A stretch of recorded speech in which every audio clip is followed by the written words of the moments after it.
Тірі адамның тіршілігі өлгенде таусылған ба? Бір айда қолға тиетін жалақым кешігіп, азық-түліктен қысылған соң, қорадағы тоқал ешкімді базарға шығаруға тура келген. Обалы не керек? Қолдағы адал малым жарады. Базарға кірмей жатып ақ, сүйегі ірі, бітімі келіскен оған бірден құда түсушілер қатары тым көбейіп кетті. Ақыры діттеген бағам болып, әп-сәтте ешкімді саттым да жібердім. Сонымен қалаға әжептеуір ақша түскен соң көңілденіп, ыңғылдай ән салып жүріп, базарды емін-еркін аралауға кірістім. Одан ыстық бәліш жеп, бір саптаяқ сыраны да рахаттана өңешке қарай қылғытып алдым. Кенет, «Әй, ерке бала, тоқташы!» деген дауыс ту сыртымнан шықты. Кімге? Маған айтып тұрма деген оймен басымды селқос бұрып, жан-жағыма қарасам, бір апай маған қарап, қолын бұлғап тұр екен. Кім, мен бе дегендей өзімді ымдап көрсеттім. «Иә, сен, не, танымай қалдың ба, ерке бала?» деп жаныма жақындап, қолымды алып жатыр. Мен аң-таң күйде бейтаныс жанның жүзіне барлай қарадым. Орта бойлыдан төмендеу келген, қызыл шырайлы, үлкен көздерінің айналасын ұсақ әжімдер торлаған, жас шамамен 45 пен 50 жас аралығындағы апай мені көргенде қуанып кеткендей, қолымды қысып, жуық арада жібермес болар. Үстіне арзандау көгілдір пальто, басына қалың орамал мен шандып байлап алған бұл кісі кім екен деген ой бар іштей. Сен әулие болсаң да мені танымай тұрсың ба осы қу бала? Шыныңды айтшы, мен кіммін? Деп бейтаныс апай одан әрі маған ыстық ботқаша жабыса түсті. Ақиқатына көшсем, танымадым апай, деп күмілжідім. Бәсе, бірден қайдан тани қоюшы едің? Біз байғұс басынан жаз өтіп, күзі келген сорлы пенде емеспіз бе? Деп жаңа ғана жарқырап тұрған апай бірден төмендеп кетті. Бұдан 25-30 жыл бұрынғы ауылыңдағы Зейнеш деген озат сауыншыны білуші ме едің? Деді жүзіме қадала қарап. Зейнеш дейді. Көз алдыма бұдан көп жылдар бұрынғы әппақ сазандай әдем келіншек тұра қалды. Әсіресе адамды баурап алар сыңғырлаған әсем күлкісі құлағымда әлі жаңғырып тұрғандай. Кезінде үстіне ақ халат киіп, қолына шелегін ұстап, күлімсіреп түскен суретін аудандық газеттен талай көргенде болатынбыз. Ол кезде Зейнештің тек фирманың ғана емес, бүкіл ауылдың көркі болғанын қалай жасыраларсың? Сіз Зейнеш апайсыз ба? Дедім, сасқанымнан тұтыңқырағандай үн шығарып. Шынымды айтсам, бұрынғы Зейнешті қазір қалай болса солай киінген кісімен онша айырбастағым келмей тұрғаны анық еді. Әй, қайран зымыраған уақыт-ай, ақыры дегеніңе жеткен екенсің-ау. Сен таңдасаң да, таңданбасаң да, сол баяғы Зейнеш сұлу жеңгең мен боламын. Бұл жалған дүниеде бәрі де өзгереді екен. Бұрындары жас кезімде қартайған, қаусаған кемпірлерге неге осыншалық қартайып кеткен деп мүсіркей қараушы едік. Міне, ол жарықтықтардың да артынан біз де келеміз. Уақыт шіркін, бәріне де емші екен ғой. Бір кездері жас жоқтай әп-сәтте талдырмаш бала едің. Енді қозғарын шығарып, шаштарын сиреп, сен де біраз жасқа келіп қалыпсың қайным. Өзгермеген тек көздерің ғана екен. Мен сені шынын айтқанда көзіңнен ғана таныдым. Зейнеш апай, асығыс болмасаңыз, мына асханаға кіріп тамақтанайық. Асықпай әңгімелесейік. Біз кездеспегелі қай заман, қай жерде тұрып жатырсыз? Деп сұрақтарды бастырмалата жөнелдім. Жүр, кірсек кірейік. Жақсы көретін қайным шақырып тұрса, қалай отказ берейін? Ауылға 1 сағаттан соң көлік болады. Оған дейін біраз уақытым бар. Бүгінде сол Жуалы ауданында тұрып жатырмын қайным. Базар ішіндегі асханада адамдар аздау екен. даяршы жігітке 2 лағман мен 1 шайнек шайға тапсырыс бердім. Тентек суға қалай қарайсыз, жеңеше? Дедім. Одан әрі еріксіз қылмыс жасайтын адамша қипақтап түсіп. Оған кетер емеспін қайным. Сен шын ниетіңмен алам десең, ала бер.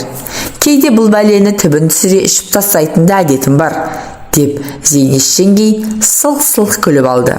Апырай, өзі қанша өзгерсе де, сыңғырлаған әдемі күлкісі сол күйінде сақталып қалыпты. Баяғы өзіме сондай таныс күлкі құлағыма майдай жағып барады. Бірақ қазір көп ішіп те жүрген жоқпын. Екеумізге 2 стақан алсаң жетеді, деді жөткірініп алып. Даяршы уақыт өткізбей біз тапсырыс берген тағамдардың бәрін алдымызға алып келіп қойды. Үйде келін бала бар шығар, қанша балаң бар, өзің не істейсің, деп Зейнеш жеңешем алдындағы лағманнан бір ұрттап қойып, маған сұраулы жүзбен қарады. Құдайдың берген 4-5 қара домалағы бар жеңеше. Келініңіз мектепте мұғалім болып істейді. Ал өзім ауылдағы әкімшіліктің есепшісімін. Әйтеуір біреуден ілгері, біреуден кейін деген ел қатарлы жүріп жатырмыз ғой. Ал жеңеше, мына ақаңды көп мөлдей бермей, алып тастайық, деп қаз қатар тұрған 2 стаканның бірін алдыма жақындатып қойдым. Не үшін ішеміз қайным? Деп Зейнеш жеңешем маған күлімсірей қарады. Не үшін қалай? Жеңешесі мен қайнысының пәленбай жылдан кейін кездейсоқ кездесу үшін ішпейміз бе? Пәленбай жыл дейсің, деп Зейнеш жеңешем ойланып қалды. 30 жылдай болып қалыпты ғой. Онда сен қанша дедің? 13-те болатымын жеңеше. Ал мен 28-де ғана едім ғой. Қайтейін, ойнап жүріп отбастым ғой. Кетпейін дедім. Елдің өсегі жанымды қойды ма? 2 ортада қой аузынан шөп алмайтын Құдай қосқан қосағым ынтықбайдың әруағын қорлап кеттім ау. Мен жақсы болғанда, адал болғанда оның аты өшпес еді ау. Қазір кім тұрып жатыр біздің үйде? Білмеймін, Қарақалпақстаннан келген оралмандар тұрып жатыр ау шамасы. Ауылды еске алсам, ет бауырым езіліп кетеді, деп ол кісінің даусы дірілдеп, көз жасы мөлтілдеп шыға келді. Қайтейін, бәріне өзім кінәлімін. Атың өшкір Тайлақбаймен байланысып нем бар еді. Оның көкбетті олай елі, шашымды жұлып, жерге аунатып, бетімді тырнаса да, жеңіл жүрісімді тие алмадым емес пе? Ақыры не болды? Ел жұртқа, ағайынға таза масқара болып, бір күнде үдере көшіп кеттім. Ал Тайлақбай тірме өзі? Деді Зейнеш жеңешем бет жүзін жайлап кеткен көз жасын қолының сыртымен сүртіп жатып. Тірі, бірақ қол аяғы жансызданып сал болып қалған. Әйелі күн бермеген соң Жыңғылсайдағы әпке салып кеткен. Қазір Жыңғылсайда шығар. Ал әйелі қайда? Әйелі қайда болушы еді? Үйінде бақуат тұрады. 2 күйеу баласын қыздарымен қоса малына салып қойған. Ашуы келсе, күйеу балаларында аямай сабайды деп айтып жүр ғой жұрт. Құрысын, атын естісем жүрегім зырқ ете қалады. Шашымды бір уыс қылып жұлып, бетімді аяусыз тырнаған жауыздығын өле-өлгенше ұмыта алмаспын. Ал жеңеше, мына ақаңды алып жіберейік, деп мен сөз арасын басқа бағытқа бұрып жібердім. Ішіне запыран толып, көп жылдардан бергі кездесу Зейнешті сірә қатты толқыттырып жіберсе керек. Тыжырынбаған күйі үлкен стақанды қотара төңкеріп тастады. Үн-түнсіз кеспестен еті көп сорпаны сораптай ішіп отырмыз. Шынымды айтсам, арақтың қызуы бойымды балқытып барады. Ойыма бұдан 30 жыл бұрынғы өзім куә болған оқиға түседі. Бірақ қызығы артта, қаншама жылдар өтсе де, санамда еш өзгеріссіз сол оқиға өшпестей жазылып қалыпты. Қазір ғой, жау ұшақтары бейне бір бомбалап тастағандай, әр ауылдағы ферма, гараждардың тып-типыл болып өтпелі кезеңнің ықпалымен қолдан қирап қалғаны. Ал ол кезде колхоздағы мал фермалары қысы-жаз жұмыс істеп тұратын. Түнге қарай электр шамдары саумаладай жарқырап, еңбек қарқыны еш уақытта бәсеңдемейтін. Біздің ауылда кезінде сиыр сауатын, бұзаулар тұратын фермалар болатын. Ол жерде менен 6 жас үлкен әпкем де сауыншы болды.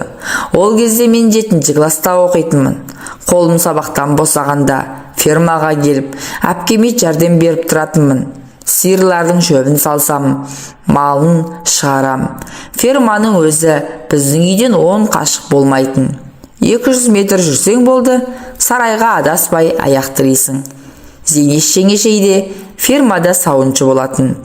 Жаңа әңгімеміздің басында айтып өттім ғой, оның озат сауыншы болғанын. Суреті колхоздың құрмет тақтасы мен газеттен түспейтін. Өзі де сол кезде әдемі еді. Қарақаттай мөлдір көздері жәудіреп, қою қара шашы ақ қалатының сыртына шығып, өзіне сондай жарасып тұратын. Жан баласына бұйырып сөйлемейтін. Бар жұмысты күліп жүріп өзі тындыратын Зейнешті ферманың бәрі жақсы көретін. Әсіресе еркектер жағы гүлді көрген көбелектей, ол не айтса да ұшып кетуге әр қашанда әзер екендіктерін байқатып алатын. Бір күні ауылдың ескі клубында үнді киносы болатын болды. Үйдегілер бір ауыздан сол киноға баруға дайындалып жатты. Бірақ бір әттеген айы дәл сол күні әпкемнің қоңыр пальтосы фермада қалып кетіпті. Ал пальтосыз киноға қалай бармақ? Енді не істеу керек? Әпкем амалы жоқтықтан маған келіп жалынды. Егер фермаға барып пальтомды әкеліп берсең, ақысына 1 сом берем деді. Ақша берем дегенде құлаққа жаққанымен бірден көне қойдым. Өйткені қараңғы түсіп қалған, қорқам деп те тағы бір айттым. Қорықсаң, бөрібасарды ертіп алсайшы, деді әпкем, қиылып қоймай. Жарайды, барайын, бірақ алдымен ақшаңды бер, дедім қасарсып. Ақшасын берді, оны жақсылап қалтама салып алдым. Одан әрі бөрібасар екеуміз фермаға қарай бет алдық. Келсек, сарайдың шығыс жақтағы қақпасын іштен іліп қойыпты. Оның ар жағында кішкене есікті итере жүріп, әрең дегенде ішке кірдім. Ұзын түреудегі шегеде ілулі тұрған әпкемнің пальтосын алып, енді қысылыспай басқа есіктен шығайын деп ойладым. Сиырлар тұратын сарайдың ішінде ешкім жоқ. Электр шамдары самаладай жанып тұр. Даладағыдай емес, ішінде малдар болған соң ба, сарай іші жып-жылы. Кей сиырлар жатып алып, күйіс қайырып тұрса, кейбірі құрғақ шөпті бырт-бырт үзіп жеп тұр. Әпкемнің пальтосын қыса ұстап келе жатқан мен кенет жердің астынан шыққандай күңгірлеп шыққан дауыстарды естіп, селк етіп тұра қалдым. Әлгінде сарайдың ішінде ешкім жоқ сияқты еді. Бұл дауыстар қайдан шығып жатыр? Жоқ әлде мал бағушылар ма? Жан-жағыма барлай қарасам, өз орындарында қаз-қатар тұрған сиырлардан басқа көзге ешкім көрінбейді. Құлағыма шалынған әншейін бір нәрселер шығар деп алға жүре беріп едім. Булыққан, ыңыранған дауыстар шықты. Қытығымды келтіріп жібердің ғой. Жайырақ сүйші жаным, деген әйелдің қылымсый шыққан даусын анық естідім. Қайдем енді, өлем бе? Бір сен үшін бәрін таза жиып қойып едім. Ой жаным, сол ақтамағыңның иісінен айналдым. Тағы да сүйейінші жаным. Жер астынан күңіренге шыққан бұл дауыс еркектің даусына ұқсайды. Ойбай, ойбай, тұншықтырып жібердің ғой. Не бәле, аузың сасып кетіпті ғой. Күні бойы пияз жегенсің бе? Жоқ әлде үйіңде пияздан басқа ешнәрсе жоқ па? Әйелің саған пияздан басқасын бермейді ау шамасы. Шыныңды айтшы тайлақпай, деп әйел сыңғырлай күлді. Соның атын бүгін атамашы жаным. Сенен өтінемін, деген еркектің даусы гүрілдей шықты да, сол сәт олар күреске түскен палуандай опыр-топыр болды да кетті. Сонда ғана байқадым, сүт қабылдайтын жердегі шағын жайдан шығып жатыр екен ғой, әлгі күбір-сүбір сөздер. Бірақ өздері көрінбейді. Соған қарағанда екеуі дәуде болса, бос ақырға жайғасқан ау шамалысы. Дауысы сондай таныс, тайлақпай дейтін еңгезердей жігіт осы ферманың сиырын бағады. Ал қасындағысы Зейнеш сияқты. Өйткені сыңғырлаған әдемі күлкісі құлаққа сондай таныс. Тоқташы енді жаным, жыртасың ғой, сәл шыдай тұршы. Не болды соншама? Бұл тірліксіз-ақ көңілді жатуға болмай ма? Обязательно осыған баруымыз керек. Әйел шамалы бұлқынғандай болды. Өмірдің бар қызығы осында болып тұрған жоқ па? Жаным-ау, сенің әрбір қылығыңды көз алдыма елестетіп өлетін болдым ғой. Болшы тезірек, шыдай алмай өліп барам. Тайлақбайдың қазандай басы сол сәт ақырдан көрініп барып жоқ болды. Өліп бара жатсаң, әйелің бар емес пе? Ол әйел емес, әншейін тасмола ғой. Айтпашы соны жаным. Одан кейін ақырдың ішінде тағы дүбір-дүбір басталып кетті де, бір кезде әйелдің ойбай ақырын деген даусы қатты шығып кетті. Ох, жаным, жанбасым, деді оған жауап орнына Тайлақбайдың әндете үн қатқаны. Еркек пен әйелдің жер астынан күмбірлей шыққан дауыстары пышақ кескендей саптиылды да, одан әрі шектен тыс ах-ух деп ыңырси шыққан дауыстары еміс-еміс естіліп жатты. Ал мен оқтау жұтқандай сол дерді табжылмай тұрып қалыппын. Көкейімде еркек пен әйел дегеннің қандай болатыны, олардың қандай сұм әрекетке баратынын әлде мойындай қоймайтын бір сезім билеп тұрған еді.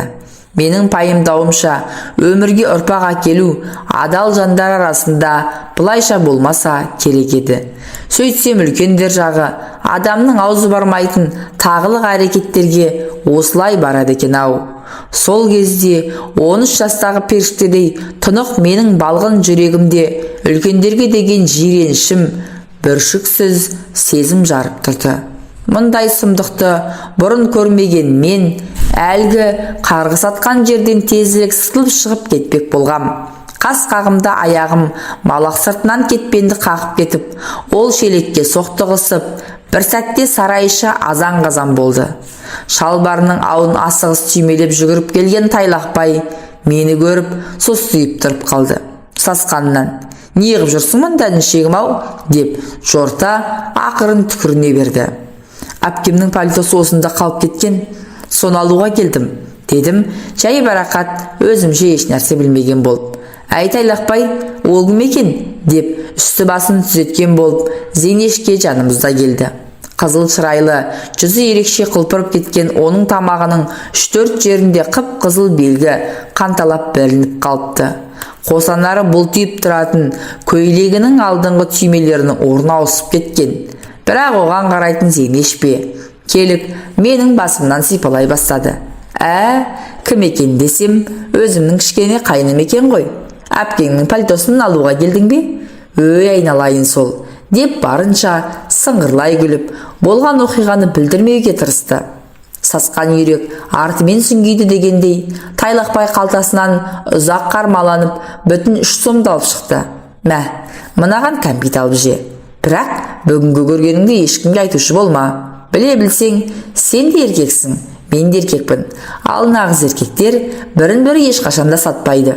Кейін үлкен болғанда бәрін өзің түсінесің. Келістік пе? Келістік, дедім мен. Менен қорықпай-ақ қойыңыздар. Ешкімге айтпаймын.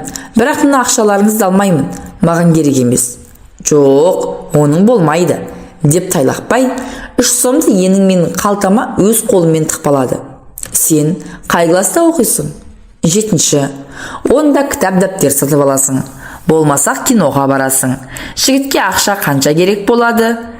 Ол үнемі керек. Мүмкін қыздарға подарок аларсың.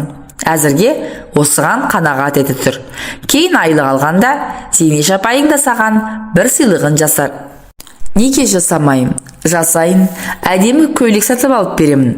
Мұндай әдемі қайныма, деп Зейнеш сөзінің аяғын өзінің сыңғыр күлкісімен бітірді. Сонымен қойшы, олар мені сол түні барынша ырза етіп шығарып салды. Енді фермаға барған сайын ғашық жандар менің қимас жандарыма айнала бастады. Бала ғой деп жатсынбай бар сырларын ақтаратын болды. Сөйтсем, олар бұрыннан бірін-бірі ұнатады екен. Оның үстіне сүймей қосылған Тайлақбайдың әйелінің үйіне деген мейірімі мүлде жоқ көрінеді. Өз әйелінен алмаған жылы шуақты Тайлақбай көкем Зейнеш жеңгемнен тауып жүр екен. Сұлу келіншек басында Тайлақбайды маңына жолатпапты. бірақ уақыт ате келе өзін құлай сүйген ер азаматтың жан сырын, іңкәрлігін байқайды. Осылайша екі ұдай сезімде жүрген кезде Зейнештің науқас күйеуі дүниеден өтеді.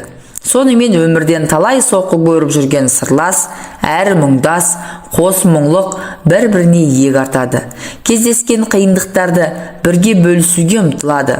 Олардың бақыттарына орай бір-біріне деген ыстық ықыластарының дәнекері болып, мен қосылдым арасына.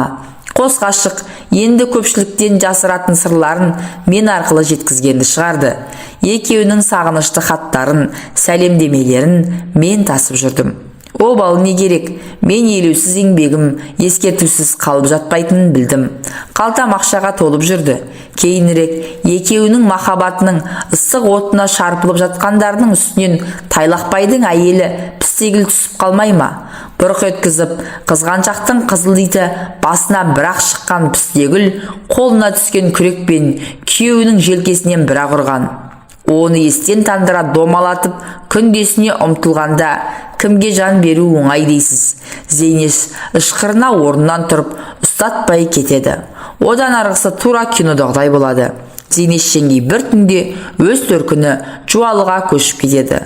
Ал әйелінен оңбай таяқ жеген Тайлақбайдың одан кейінгі тағдырын адам баласының басына бере көрмесін. Бұрыннан ит пен мысықтай болған олардың тірліктері одан кейін мүлде қабыспай кетеді. Күрекпен ұрып, желкесін шығарғаны аздай, Пістегіл 4 інісін ертіп келіп, күйеуін өлімшетіп сабатқызады. Осы соққының әсерінен Тайлақбай ақсап қалып, кейін мүлде жүре алмай, сал болып қалады. Тамақты бірде беріп, бірде бермей, Пістегіл есіл азаматты әбден қинайды. Ақыры Жыңғылсайда тұратын әпкесі өз бауырын қолын алып, өзімен бірге алып кетеді. Міне, содан бері біраз жылдар өтті. Пістегілдің күйеуінің артынан іздеп бармағанына. Жуалы жақта сауыншы болдым, дейді менің ойынды көп дөп басқандай Зейнеш жеңгем. Бірақ ол жерде дәл ауылдағыдай құрметке жете алмадым. Оның үстіне өз төркініңде бәрі алақандағыдай көрініп тұрады. Сәл көзге түссең болды, өсекке қаласың. Бағымды сынап, 2 рет тұрмысқа шығып едім, жолым болмады. Сосын болмаған соң қайтыс болып кеткен анамның отын өшірмейін деп қара шаңырақта тұрып жатырмын. Бір өзім тұрғанша ермек болсын деп Вановкада тұратын үлкен әпкемнің қызына асырап алғанмын. Шамамның келгенше ол қызды оқыттым, шоқыттым. Бірақ жұмыс істеуге мұрша бермей, Ақбиіктің жігіттері алып қашып кетті. Ертең Құдай қаласа соның тойы. Құдалығымен қоса шақырыпты. Соған анау-мынауды қарыштап жүрмін. Сені базарда кездестіріп, жастық шағым көшіп кеткендей қуанып отырғаным осы еді қарағым. Міне, бір кездегі сұлу жеңешеңнің өмір тарихы осылай қайным. Сіздің әңгімеңізден кейін әлгішкен арағымыз бойымызға жұқта болмай қалды ғой. Тағы бір қайталап жіберсек қайтеді жеңеше, дедім мен де ауыр ойдың қыспағынан қалай құтыларымды білмей. Қайталасақ, қайталайықшы. Тіпті айғыр стаканға тапсырыс берсең де болады. Енді маған бәрібір. Бүгін ішпегенде қашан ішеміз. Жуалыға жеткенше тарап кетеді. Ақыры болары болды ғой. Мен даяршыға тапсырыс бергенше, тыстан қалың киінген 2 келіншек біз отырған асханаға кіріп келді. Түу әпкей, қайда жүрсіз? Сізді іздемеген жеріміз қалмады ғой. Болыңыз тезірек. Газель келіп қалды. Жүктерді ішке тиеуіміз керек. Қазір сәл күте тұрыңыздар. Мына ағайыным жолығып қалып, енім-ай, әкелсеңші тезірек жаңағыңды. Зейнеш жеңешең екеуміз даяршы жігіт әкелген айғыр стаканды соғыстыра-моғыстыра асығыс тартып алдық. Ал, жақсы ерке бала, менен еліңе сәлем айт. Бір кездергі озат сауыншы Зейнешті әлі ауылдағылар ұмыта қоймаған шығар. Өзің қайда жүрсең де аман бол, деп маңдайымнан сүйіп, асыққан күйде кете барды. Қоштасар сәтте даусының дірілдегенін де, көзінен іркілген бір тамшы жасты да байқап қалдым. Күтпеген кездесуден менің де көңіл күйім нілдей бұзылып сала берді. Сіз де қайда жүрсеңіз аман болыңыз, Зейнеш жеңеше, дей бердім, іштей күбірлеп. 30 жыл тісімнен шығармай, сармайдай сақтаған сырымды именбей сыртқа енді шығарсам, Неге осылай еттің деп ешкімде кінәлай қоймайтын шығар. Орынтай Көмеков, Қайран Зейнеш жеңгем-ай.